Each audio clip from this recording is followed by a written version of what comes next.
what is the plan for this summer vacation? Due to our school and coaching, you never get time to work on learning new things.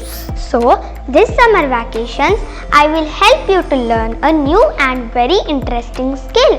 But what it is? It is Python for Kids. I will tell you what is Python for Kids.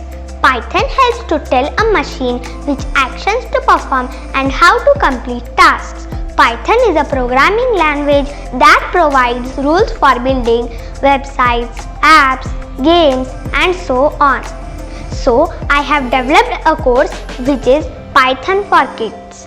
It is designed in a very simple and easy manner. This course will help you to build coding skills. The price for this course is just 199 rupees. So, click on the link in description to register the course.